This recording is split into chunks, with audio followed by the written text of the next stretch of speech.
My name is Daniela, 28 years old, and until last month I thought I understood what family meant.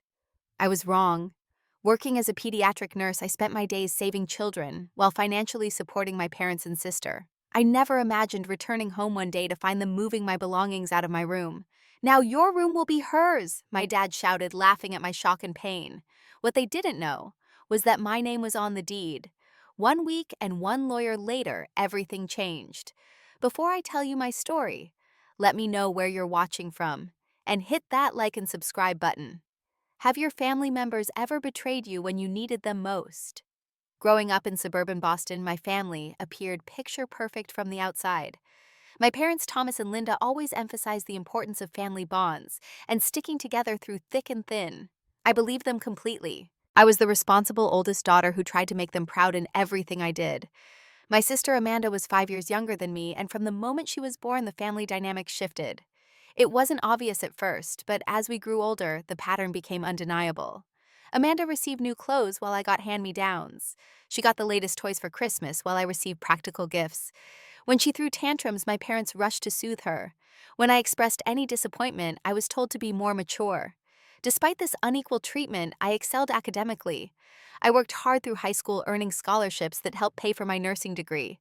My parents attended Amanda's soccer games religiously, but made it to only 2 of my academic award ceremonies. When I graduated with honors, they spent most of the celebration talking about Amanda's college plans. After getting my nursing license, I secured a position at Boston Children's Hospital. The salary wasn't extraordinary for the Boston area, but it was enough for me to rent a small apartment and start building my own life. What my parents didn't expect was that I would also start helping them financially. The economic downturn had hit my father's construction business hard. They were struggling with the mortgage payments on the house I'd grown up in. Without being asked, I started contributing $800 monthly toward their mortgage. I also paid several utility bills and helped cover Amanda's college expenses. My parents accepted this assistance without much acknowledgement, as if it was simply expected of me as the older daughter. This March, I received a promotion to senior pediatric nurse, which came with more responsibilities and longer hours. I was proud of this achievement, but it meant I had less free time. My colleagues respected my skills and dedication, particularly with the most vulnerable patients. Work became my sanctuary, a place where my efforts were actually valued. Meanwhile, Amanda continued her pattern of entitled behavior. She dropped out of community college after 2 semesters, claiming it wasn't challenging enough for her. She moved back home and cycled through retail jobs, never keeping one for more than a few months. Each failure was explained away with excuses that my parents readily accepted. It was always someone else's fault. Her manager was unfair. Her coworkers were jealous. The customers were rude. Through it all, I maintained my own apartment and independence, visiting my family regularly for Sunday dinners and holidays. I maintained the peace by avoiding confrontation when Amanda made snide remarks about my work schedule or appearance. My mother would nervously change the subject while my father would pretend not to notice the tension. Then disaster struck. A pipe burst in my apartment building, flooding several units, including mine. The landlord estimated repairs would take at least 6 to 8 weeks. With Boston rental prices sky high and no available temporary housing within my budget, I reluctantly asked my parents if I could move back home temporarily. They seemed genuinely happy to help at first. My mother prepared my old bedroom, and my father helped move some of my salvaged belongings. Amanda, however, was visibly annoyed from the start. She complained about having to share the bathroom again, and how my early morning hospital shifts would disrupt her sleep. My parents gently shushed her, assuring her it would only be temporary. The first week went smoothly enough. I kept to myself, working long shifts and trying to be as unobtrusive as possible when at home. I even increased my financial contribution to cover any additional expenses my presence might cause. I believed we could all make this work for the short time needed. I had no idea that behind my back, Amanda was already planting seeds that would lead to my eventual expulsion from my childhood home. The subtle changes began around the second week of my stay. I noticed my parents' conversations would sometimes stop abruptly when I entered a room. At dinner, my mother would serve Amanda first and give her the larger portions. Small things but noticeable to someone who had already spent a lifetime observing the favoritism. The dynamic with Amanda deteriorated faster. Her passive-aggressive comments escalated from occasional jabs to constant needling. If I used the washing machine, she complained I was hogging it. If I was quiet, she told our parents I was being antisocial. If I joined family conversations, she would roll her eyes and claim I was trying to dominate every discussion. One evening, I came home after a 14-hour shift to find Amanda wearing my favorite sweater, one that had survived the flooding. When I asked her about it, she shrugged and said, "You have so many clothes you won't miss one thing." What shocked me wasn't just her entitlement, but my father's response. "You shouldn't be so selfish, Daniela," he said, frowning at me across the living room. "You know how much Amanda likes nice things, and is just sitting in your room most of the time." My mother, as usual, said nothing, busying herself in the kitchen, though I could tell by her rigid posture that she was listening. "It's not about the sweater, Dad," I tried to explain. "It's about asking permission before taking something that belongs to someone else." Amanda immediately teared up, her go-to response whenever challenged. "There's never enough for me in this family. Daniela has everything, a career, money, and she still won't share one stupid sweater." My father put his arm around her. "Of course you're right, sweetheart. Daniela should be more generous, especially after we've opened our home to her." I stood there stunned at how quickly it'd been transformed from a family member who had been contributing financially for years to an ungrateful house guest. I retreated to my room that night feeling like a stranger in my childhood home. The next day, I noticed some of my belongings had been moved. Nothing was missing, but someone had clearly been going through my things. When I mentioned this at breakfast, Amanda looked away quickly, and my mother suggested I was just stressed from work and misremembering where I'd put things. A few days later, I overheard Amanda talking to my parents in the kitchen. "She's taking over the entire house," she was saying. "I have no privacy anymore. It's like I can't even be comfortable in my own home." I waited for my parents to defend me, to remind Amanda that this was temporary and that I was family too. Instead, my father said, "We know it's hard, honey. We're not happy about the situation either." I felt like I'd been punched in the stomach. Not happy about this situation, I was their daughter, who had been helping them financially for years. Was my presence really such a burden? That weekend, I tried to address the tension directly with Amanda. I found her alone in the backyard and sat down beside her on the old wooden bench. "I know this isn't ideal for either of us," I began carefully, "but it's only for a few more weeks, and I'd like us to try to get along better." She looked at me with cold eyes I'd never seen before. "You always do this," she said. "You always try to make yourself the reasonable one, the mature one. It's exhausting." "I do try to be reasonable," I admitted. "Isn't that better than fighting?" "You just want everyone to think you're so perfect," she snapped. "The successful daughter with the important job saving children. Meanwhile, I'm stuck here trying to figure out my life with you judging me." I wasn't judging her, but before I could respond, she was already storming inside. By the time I followed, she was sobbing in my mother's arms, claiming I'd attacked her for no reason. "How could you upset your sister like this?" my father demanded. "She's been nothing but accommodating to you." I tried to explain what had really happened, but it was useless. They had already decided I was the villain in this story. That night, I texted my friend from work, Sarah, describing what was happening. She was concerned and offered me her couch if things got worse. I thanked her, but said I was sure things would calm down. I still couldn't imagine how bad it would actually get. Over the next few days, my mother barely spoke to me. My father was openly cold. Amanda smirked whenever they left the room, secure in her victory. I began spending as much time as possible at the hospital, picking up extra shifts just to avoid going home. When a young patient needed overnight monitoring, I volunteered, immediately relieved to have an excuse to stay away. The first major incident happened when I discovered my stethoscope was damaged. It wasn't just any stethoscope, but a Littmann Cardiology 4 that I'd saved for months to purchase. The tubing had been cut, not enough to be immediately obvious, but enough to compromise its function, which could have endangered a patient if I hadn't noticed. When I confronted the family, Amanda feigned innocence. "I found it in her room," she claimed. "I was just looking at it. It must have already been broken." My parents immediately accepted her explanation without question. "Your stethoscope is probably just worn out from use," my father suggested. "You can't blame Amanda for your equipment failures." The sinking feeling in my stomach grew stronger. If they would defend her after she damaged a $700 medical instrument essential to my job, what wouldn't they excuse? The tension in the house became nearly unbearable. I was walking on eggshells, afraid that any small action might trigger another family confrontation, where I would inevitably be deemed the troublemaker. The emotional strain began affecting my work. I found myself double-checking every decision, worried that the stress at home might impact my judgment with patients. The pediatric intensive care unit where I worked noticed the change. My supervisor, Dr. Martinez, pulled me aside after I nearly gave a patient the wrong dosage of medication, a mistake I caught at the last second. "This isn't like you, Daniela," she said, her voice concerned rather than accusatory. "Is everything all right?" I assured her it was just fatigue and promised to be more careful. I couldn't bring myself to admit that my family situation was deteriorating so badly. It felt like a personal failure that I couldn't manage both my professional and personal life successfully. That week, a 7-year-old boy named Tyler was admitted with severe pneumonia that quickly developed into a life-threatening condition.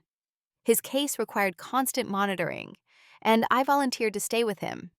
It meant working a 36-hour shift with only brief breaks, but I was almost relieved to have a legitimate reason to avoid going home. Tyler's condition was finally stabilizing when I received multiple texts from my mother reminding me about Amanda's birthday dinner that night. In the chaos of the emergency at work, I'd completely forgotten. I called home immediately to explain the situation. "Mom, I'm so sorry, but I can't leave. This child might not make it if we don't watch him constantly." Instead of understanding, my mother sounded cold. "Amanda has been looking forward to this dinner for weeks. She specifically asked for you to be here." I tried to explain the severity of the situation, that a child's life was literally hanging in the balance, but she cut me off. "There are other nurses there, aren't there? This family obligation has been planned for months." The truth was, we were short-staffed that night, and Tyler had bonded with me specifically. Leaving would have meant abandoning both my colleagues and a critically ill child. I made the only choice I could. "I'm sorry, Mom, I can't come. Please tell Amanda happy birthday from me and I'll make it up to her this weekend." My mother hung up without saying goodbye. I spent that night carefully monitoring Tyler's oxygen levels and administering treatments, fighting back tears of frustration. By morning, Tyler was improving significantly. His parents hugged me, thanking me for staying with their son all night. At least someone appreciated my dedication. When I finally made it home the next day, exhausted and emotionally drained, the house was silent with a coldness that went beyond mere quiet. My father was reading in the living room and didn't look up when I entered. My mother was aggressively cleaning the kitchen, scrubbing surfaces that were already spotless. Amanda was nowhere to be seen. I tried to explain again about the emergency, showing them pictures of Tyler and telling them how critical his condition had been. Instead of sympathy, my father finally looked up from his newspaper with disgust. "You chose strangers over your own sister," he said flatly. "We had to cancel the reservation at her favorite restaurant because you couldn't be bothered to show up. But it wasn't about choosing strangers," I stammered. "It was about—" My mother interrupted, her voice tight. "Amanda cried all night. After everything we've done for you, letting you stay here when you had nowhere else to go. This is how you repay us." The unfairness of it all struck me speechless. Everything they've done for me, after years of my financial support, after I've been the one helping them keep this very house. I went to find Amanda, hoping I could explain directly to her. She was in her room, door open, scrolling through her phone. When I knocked lightly on the doorframe, she looked up with red-rimmed eyes. "Amanda, I'm truly sorry about missing your birthday dinner. There was a little boy who needed my help." I attempted to speak gently. "I bought you a gift. Can I give it to you now?" She stared at me for a long moment before responding. "You can't buy your way out of this, Daniela. You proved what really matters to you, and it's not family." I tried to reach out again. "What if we go to dinner this weekend, just the two of us?" "Anywhere you want, my treat. Now you're just trying to make yourself feel better," she snapped. "Just leave me alone." I retreated to my room, the small wrapped gift still in my hand. Placing it on my desk, I noticed something else. Several pages of my personal journal were disturbed, the book clearly not in the position I'd left it. I kept the journal for processing difficult cases at work, writing about patients' battles, and sometimes my own emotions dealing with sick children. The violation of privacy felt like another blow. When I confronted Amanda about it, she didn't even bother denying it. "I was just curious," she said with a shrug. "You think you're so private and mysterious with your important job. I wanted to see what you really write about us." I reported this invasion of privacy to my parents, naively expecting them to at least acknowledge this clear boundary violation. Instead, my father frowned at me as if I was being unreasonable. "If you don't want people reading your things, don't leave them out," he said dismissively. "It was locked in my desk drawer," I protested. My mother sighed heavily. "Daniela, you're nearly 30 years old. Isn't it time you stopped with all this diary drama? Amanda was just curious, that's all." Their response left me feeling completely unprotected in what was once my home. That night, I put a small portable lock on my door before going to sleep. It seemed extreme, but I no longer trusted my own family to respect my basic privacy. The following days brought more small aggressions. My toiletries disappeared from the bathroom. The leftovers I saved for lunch were eaten. The washer suddenly became full whenever I needed to do laundry. Through it all, Amanda maintained an air of innocent confusion when I brought these issues up, and my parents continued to take her side. The emotional toll was becoming unbearable. I lost weight. Dark circles formed under my eyes. My colleague Sarah noticed and again offered her place as a temporary refuge, but my pride kept me from accepting. I still couldn't believe my family would actually force me out. They were my family after all. Surely there were limits to how far this could go. I was wrong. I had no idea that the worst betrayal was yet to come. The day everything changed began like many others in recent weeks. I had worked a grueling 36-hour shift at the hospital, dealing with multiple emergencies. An infant with respiratory distress, a 10-year-old with diabetic ketoacidosis, a teenager injured in a car accident. By the time my relief arrived, I was running on empty, physically and emotionally exhausted. All I wanted was to collapse into my bed and sleep for at least 8 hours straight. The thought of my pillow and blanket was the only thing keeping me upright as I drove home through the early evening traffic. I hadn't eaten anything substantial in nearly 24 hours, but even hunger was secondary to my desperate need for rest. I pulled into the driveway and noticed something odd right away. There were several boxes stacked near the garage, but I was too tired to give it much thought. Maybe my father was finally cleaning out his workbench, as he'd been talking about for years. When I entered the house, I heard activity upstairs unusual for this time of day, when the house was typically quiet. Following the noise, I climbed the stairs slowly, my legs heavy with fatigue. What I saw at the top of the stairs stopped me cold. My father and Amanda were carrying my dresser out of my bedroom. My mother was inside boxing up my books and framed photos. The room that had been mine since childhood was being systematically emptied of my possessions. "What's going on?" I asked, my voice barely above a whisper. My father looked up not with guilt or shame, but with a strange satisfaction on his face. "Oh, you're back," he said casually, as if he wasn't in the middle of removing my belongings from my room. Amanda emerged from my room, my former room, and smiled broadly. "It's about time you showed up. We could use some help with the heavy stuff." I looked from one face to another, waiting for someone to explain, to say this was all a misunderstanding. Instead, my father set down the dresser drawer he was holding and made an expansive gesture toward the room. "Surprise," he announced. "Now your room will be hers," he shouted, actually laughing at the expression on my face. My mother at least had the decency to look slightly uncomfortable as she explained. "Amanda needs her own space, dear. She's been sharing the smaller bedroom with all her things for too long. Since you're only here temporarily anyway, we thought it made more sense for her to use the larger room." I stared at her, unable to process what I was hearing. "But where am I supposed to sleep?" Amanda rolled her eyes as if I was being deliberately obtuse. "The couch pulls out, obviously. It's just for a few more weeks anyway, right?" she added with a smirk that told me she knew exactly how hurtful this was. A wave of dizziness washed over me as the reality of the situation sank in. My own parents were evicting me from my childhood bedroom to give it to my sister, without even discussing it with me first. They had waited until I was gone for a long shift before moving my things, a deliberate choice to present me with a fait accompli. But the mortgage I helped pay, I began. My thoughts scattered and confused from exhaustion and shock. "I've been contributing to this house for years." My father waved his hand dismissively. "That's different. That was your choice to help out the family. This is about what's practical right now." Amanda stepped forward, her face a mask of false concern. "Could you keep the noise down? I'm trying to decide where to put my vanity." The casual cruelty of it all was stunning. I felt tears burning behind my eyes, but refused to let them fall. I would not give them the satisfaction of seeing me cry. "So that's it.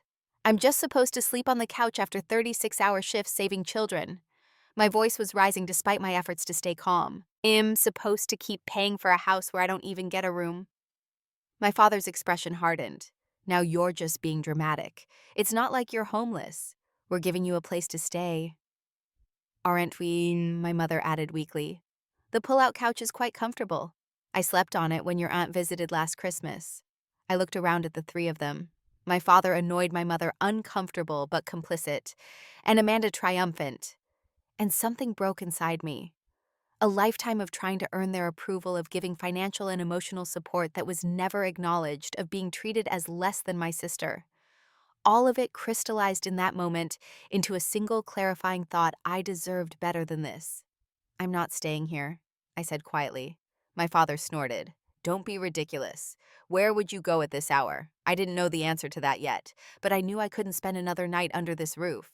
Without another word, I went to the pile of boxes containing my possessions and began sorting through them, taking only what I absolutely needed: my work uniforms, essential toiletries, important documents, and my laptop. Amanda watched with her arms crossed. "You're being so overdramatic. It's just a room." My mother finally seemed to realize the seriousness of the situation. "Daniela, don't be hasty. We can talk about this in the morning when you've had some rest." But it was far too late for talking. As I gathered my essential belongings, I noticed my father watching with a strange expression, part concern, part stubborn pride. He wasn't used to me standing up for myself, and I could tell he hadn't expected this reaction. "You'll be back," he said finally. "Where else would you go?" I stopped at the door, my arms full of hastily gathered possessions, and looked back at the three people who were supposed to love me more than anyone in the world. In that moment, they felt like strangers. "Thank you for making it so clear where I stand in this family," I said, my voice steady despite the storm of emotions inside me. "I'll send someone for the rest of my things." As I walked down the stairs and out the front door, no one called after me. No one tried to stop me.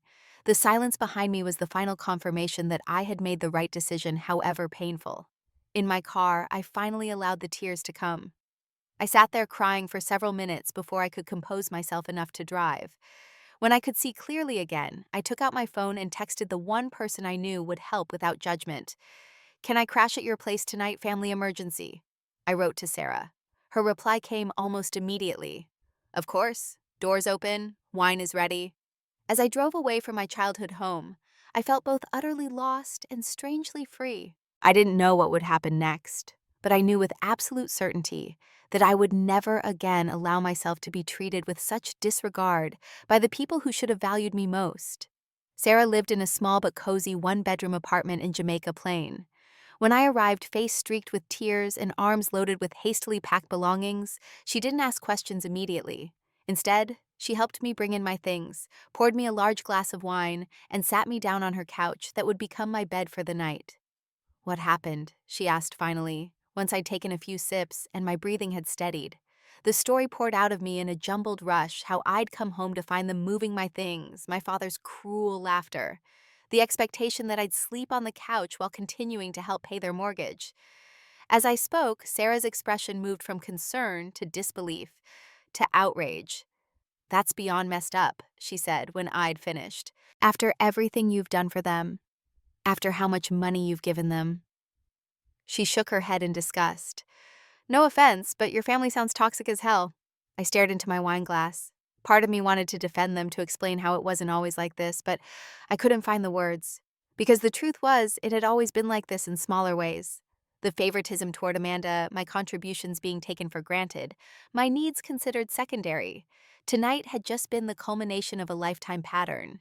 "You can stay here as long as you need," Sarah assured me. "The couch isn't great, but it's yours."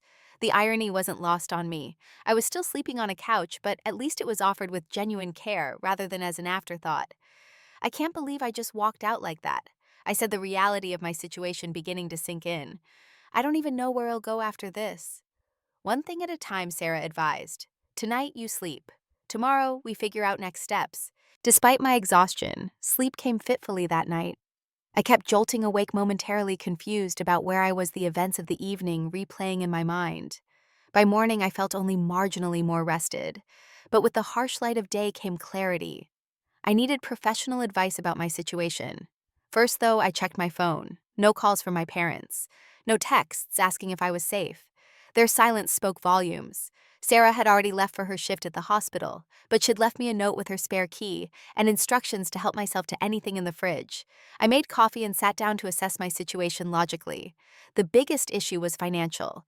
I'd been contributing $800 monthly to my parents' mortgage for over 5 years, plus covering various utilities and expenses.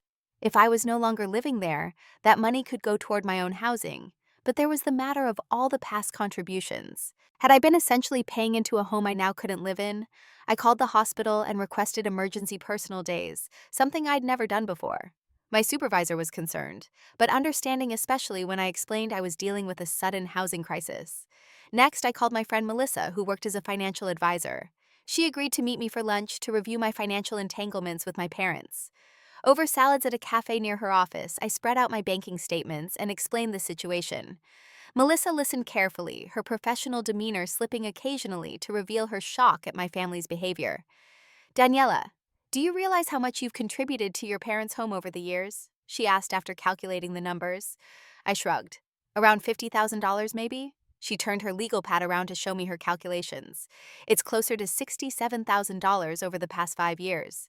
That's not counting the additional utilities, groceries, and contributions to your sister's education. Seeing the number written out made me feel slightly ill. That was money I could have put toward my own home. The question is, Melissa continued, did you have any formal agreement about these payments? Anything in writing? I shook my head. It was just understood that I was helping out. My dad would mention they were behind on the mortgage and I'd send money. Sometimes he'd ask directly, but usually it was just expected. Melissa frowned. And your name isn't on the deed or mortgage? No, I thought it was they never offered to add me. She tapped her pen against the pad thoughtfully. You know it's worth checking that. Sometimes when someone contributes substantially to a property, there can be legal implications, especially if there was an understanding that you were helping to pay for the home. By the end of our lunch, Melissa had convinced me to consult with a real estate attorney.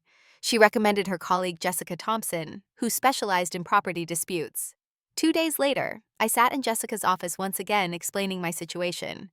As I spoke, the attorney took careful notes, occasionally asking for clarification about specific payments or conversations with my parents. When I finished, she leaned back in her chair. Ms. Garcia, this is actually a more interesting case than you might realize. You say you've been making direct payments toward the mortgage for years, I nodded, providing her with bank statements showing the transfers. And these payments were substantial and regular enough that your parents relied on them to keep the home? Yes, absolutely. They would have defaulted several times without my help. Jessica smiled slightly. Then I have some news that might surprise you. I need to verify this with the county records, but based on what you've told me, you may actually have what's called an equitable interest in the property. I stared at her blankly. What does that mean? It means that although your name might not be on the formal deed, you could have a legal claim to a portion of the house based on your contributions. In some cases, the courts recognize that when someone contributes significantly to a property, with the understanding that it's an investment rather than a gift, they acquire rights to it. Hope flickered briefly. So I could potentially get some of that money back.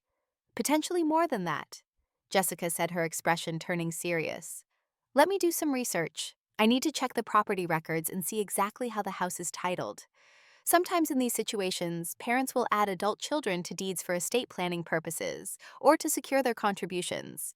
I didn't think that was the case, but I agreed to let her investigate. 2 days later, she called me with surprising news. Daniela. I checked the county records, she said, a note of excitement in her voice. Your name is on the deed to your parents' house. I nearly dropped my phone. That's impossible. They never told me that.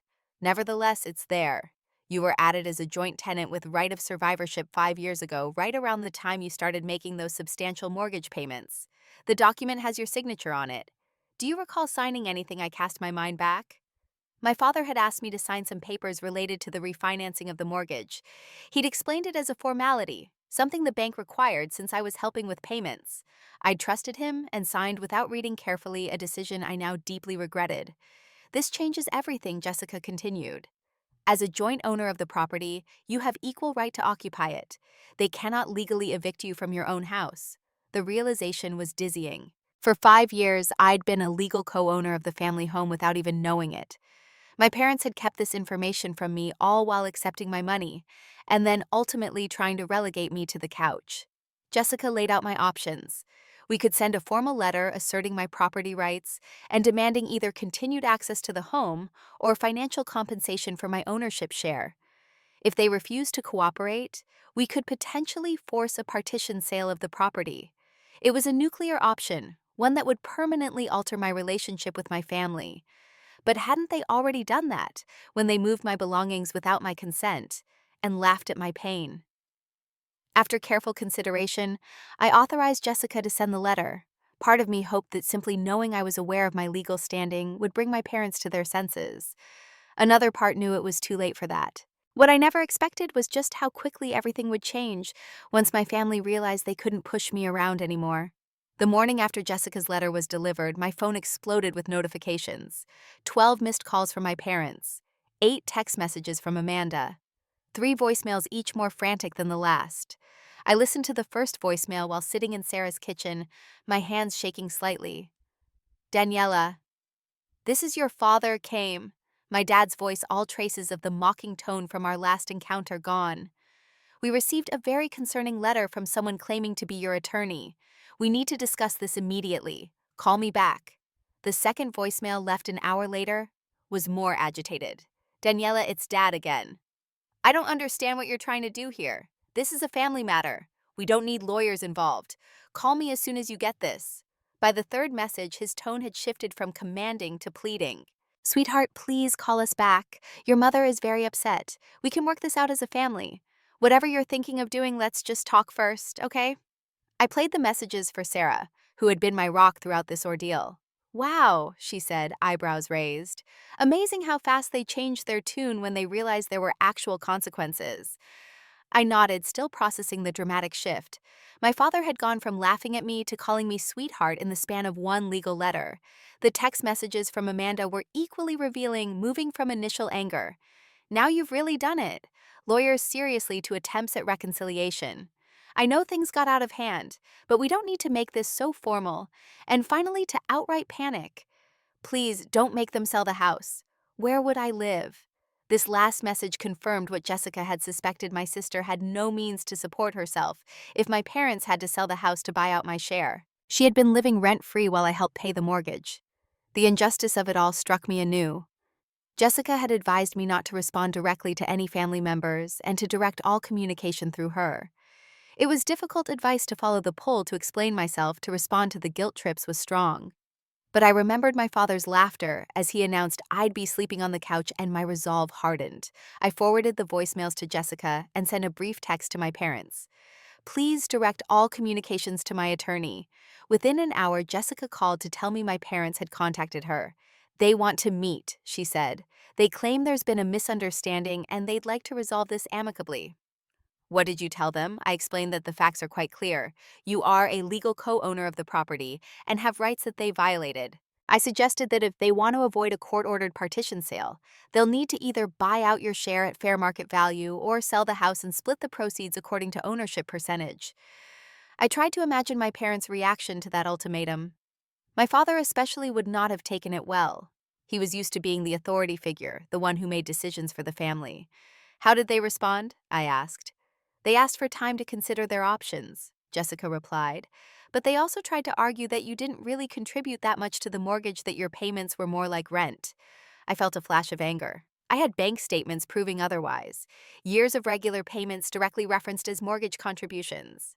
Don't worry, Jessica continued, as if sensing my reaction. I made it clear that we have extensive documentation of your contributions, and that further attempts to misrepresent the financial history would not be viewed favorably if this goes to court. The next day, my Aunt Margaret, my mother's sister, called. I hesitated before answering, worried she was acting as a family emissary, but she had always been the most reasonable of my relatives. Daniela, sweetheart, what on earth is happening? She asked without preamble. Your mother called me in tears, saying you're trying to take their house. I took a deep breath and explained the whole situation from the beginning, the years of financial support, the incident with my room, and the discovery that I was actually co-owner of the property. There was a long silence when I finished. I had no idea, Aunt Margaret finally said, her voice subdued. I knew Amanda was the favorite, but I never thought they'd go this far. Her acknowledgement of the favoritism, something my parents had always denied, was oddly validating. I've been going through old family photos, she continued. There's a pattern I never noticed before. In every Christmas picture, Amanda's pile of presents is literally twice the size of yours. How did none of us see it? I swallowed hard. I saw it. I just thought it was normal that I was somehow less deserving. Oh, honey, Aunt Margaret sighed. For what it's worth, I'm on your side in this. What they did was wrong on every level. They've been taking advantage of your kindness for years. Her support meant more than I could express. It was the first time anyone in my family had acknowledged the unequal treatment I'd endured. The following week was a flurry of legal communications. My parents attempted several end runs around Jessica directly contacting me, sending my father's brother to Sarah's apartment unexpectedly, even having Amanda show up at the hospital during one of my shifts. Each attempt was rebuffed, with Jessica sending increasingly stern warnings about harassment. Then came the community pressure. My parents began telling their version of events to family friends and neighbors, portraying me as an ungrateful daughter trying to steal their home. Some believed them and sent me disapproving messages. Others, who had witnessed the favoritism toward Amanda over the years, were more skeptical. My colleague Raj, who had grown up in a similar family dynamic, offered perspective over coffee during our break. "They never expected you to stand up for yourself," he observed. "Your role in the family was the responsible one, the giver. When you stepped out of that role, their whole system fell apart." His words resonated with me. For years, I'd accepted my place as the supporter, the one who sacrificed for others without expecting much in return. By asserting my rights, I had disrupted the family dynamic in ways that threatened not just their financial stability, but their entire understanding of who I was. 3 weeks after Jessica's initial letter, my parents finally made a formal response through their own attorney. They acknowledged my ownership stake and offered a settlement. They would sell the house, repay my documented contributions, plus interest, and split the remaining equity according to the ownership percentages on the deed. Jessica reviewed the offer and pronounced it fair. It was better than she had expected, given their initial resistance. "What made them change their minds?" I asked her during our meeting to discuss the settlement. Jessica smiled slightly. "I may have mentioned that if we went to court, we would be requesting not just the property division, but additional damages for the emotional distress caused by their actions. Also," she added, "the real estate market is strong right now. They likely realize selling is actually in their financial interest." As the settlement was finalized, I began looking for a place of my own. My apartment had been fully repaired, but I no longer wanted to return there. It felt like going backward, and I was determined to move forward. With the settlement money and my savings, I was able to make a down payment on a small condo in a quiet neighborhood not far from the hospital. It was modest, but completely mine, with no complicated family entanglements. As I signed the purchase papers, I felt a weight lifting from my shoulders. For the first time in my adult life, I was investing solely in my own future, not supporting others at my own expense. The day my parents' house sold, I received a text from Amanda. "I hope you're happy now. I'm having to get my own apartment and actually pay rent." I didn't respond. Her message revealed that she still didn't understand or acknowledge her role in what had happened. Perhaps she never would. My parents' communication was equally revealing. After the sale closed, my father sent a stiffly formal email thanking me for agreeing to the settlement terms and expressing hope that in time our relationship could be repaired. What was notably missing was any acknowledgement of their behavior or apology for how they treated me. They were sorry about the consequences, not about their actions. I showed the email to my therapist, Dr. Klein, whom I'd been seeing weekly since the incident. "What do you think?" I asked her. "Should I respond?" She considered the question carefully. What would a response give you? Would it provide closure, or would it reopen wounds that are starting to heal? I realized I didn't actually want to engage with them yet. The hurt was still too fresh, the betrayal too profound. Perhaps someday we could rebuild some kind of relationship, but it would have to be on entirely new terms, with proper boundaries and mutual respect. For now, I was focused on building my new life, one where I was not an afterthought or a resource to be exploited, but the protagonist of my own story. It's been 8 months since I moved into my condo, and sometimes I still can't believe how much my life has changed. The walls are painted in colors I chose, decorated with art that speaks to me. Every piece of furniture, every dish in the cabinets was selected with care. This space is truly mine in a way no place has ever been before. The first few months after leaving my parents' home were the hardest. Despite knowing I was doing the right thing for myself, I struggled with guilt and doubt. The weight of cultural expectations about family obligations was heavy. Questions plagued me at night. Was I being selfish? Should I have just accepted my place on the couch? Was I overreacting? My therapist helped me recognize these thoughts for what they were, the result of years of conditioning to put others' needs before my own. In one particularly powerful session, she asked me to imagine giving advice to a friend in my situation. Would you tell your friend she should continue to help pay for a house where she's not welcome? Where she was laughed at while being relegated to the couch? She asked. Of course not, I replied immediately. Then why do you hold yourself to a different standard? It was a turning point in my healing journey. I began to understand that setting boundaries wasn't selfish. It was necessary for my well-being. The people who truly loved me would respect those boundaries. Sarah, who had sheltered me during those first difficult days, became an even closer friend. She helped me furnish my new place and organized a housewarming party with our colleagues from the hospital. The warmth and support of my chosen family that night filled my home with the love that had been missing in my childhood home. At work, my performance improved once the stress of my home situation was removed. Dr. Martinez noticed the change and recommended me for a specialized pediatric cardiac care program. The additional training increased both my skills and my salary, allowing me to feel more secure in my new independent life. As for my biological family, the situation evolved in unexpected ways. Amanda was forced to find her own apartment and a steady job for the first time in her adult life. According to Aunt Margaret, who still kept me updated, the transition was rocky. Amanda had never had to budget or manage household expenses before. She went through 3 jobs in 4 months before finally settling into a position at a local insurance office. My parents downsized to a smaller house in a less expensive neighborhood. The change in circumstances affected their social standing in ways they hadn't anticipated. Friends who had been impressed by their large home were less interested in visiting their new modest residence. My father especially struggled with this loss of status. About 4 months after the move, my mother reached out with a carefully worded email. There was still no direct apology, but her tone was different, softer, less defensive. "We miss having you in our lives," she wrote. "The house feels empty without you stopping by." I responded politely, but maintained my distance. I wasn't ready to reopen that door, not without significant changes in how they treated me. 2 months later, Amanda called me late one evening. I almost didn't answer, but something told me I should. "I need your advice," she said, her voice lacking its usual confidence. "I'm having trouble making ends meet. I don't know how you managed on your own all those years." The irony wasn't lost on me. For so long, she'd looked down on my careful budgeting and modest lifestyle, preferring our parents' subsidies to independence. Now she was experiencing the real world for the first time. I could have refused to help, but despite everything, I didn't want to perpetuate the cycle of hurt. Instead, I suggested we meet for coffee that weekend. I brought a simple budget template I'd created when I first started working and walked her through the basics of financial management. As we talked, Amanda seemed different, more humble, less entitled.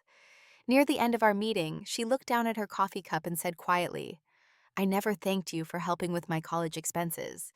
I don't think I even realized you were doing it until after you left." It wasn't a full acknowledgement of everything that had happened, but it was a start. I didn't push for more. Some recognitions have to come in their own time. My father remained the most resistant to change. When we finally spoke on the phone after 6 months of separation, he still maintained that I'd overreacted to the room situation. But there was a new note of respect in his voice when he talked about my condo purchase and career advancement. He was beginning to see me as an independent adult, rather than just his compliant elder daughter. Healing doesn't happen overnight. There are still family gatherings I choose to miss, still moments when a casual comment triggers memories of old hurts. But I'm learning to protect my peace, to surround myself with people who value me for who I am, rather than what I can do for them. The greatest lesson in all of this has been about the true meaning of family. Family isn't just about shared DNA or history, it's about respect, reciprocity, and genuine care for each other's well-being. Sometimes the family we create through meaningful friendships and supportive relationships is more nurturing than the one we're born into. I've also learned the crucial importance of setting boundaries.